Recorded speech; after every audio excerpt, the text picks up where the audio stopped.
Excuse me, sir. Yes. What is a program? Hmm. Please give one example, sir. Okay.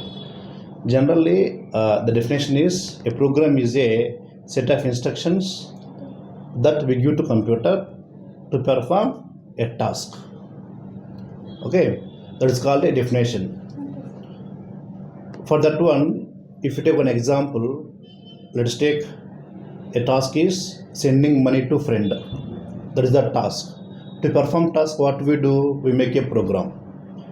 Now the program is it's a collection of instructions, right? Now the first instruction is click on the UPI in mobile.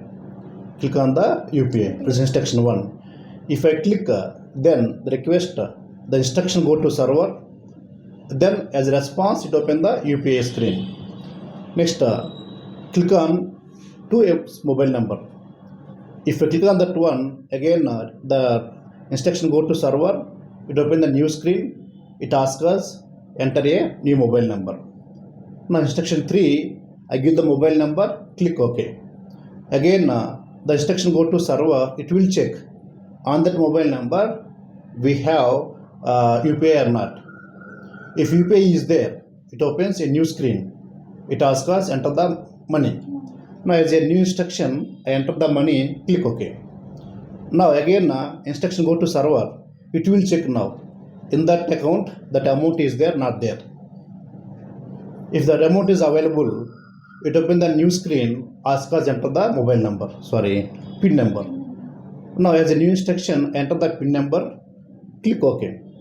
Again it will check now whether that PIN number is valid or not. If it is valid, then the money sent to the friend. After money sent over, it says that the payment successful, right? So here each one is called an instruction. Collection of all instructions is what here a program. Starting is what the click on the UPI. Ending is what here payment success. Between these two, whatever action we do, that is called an instruction. These are collectively perform one task, that is the sending money to friend.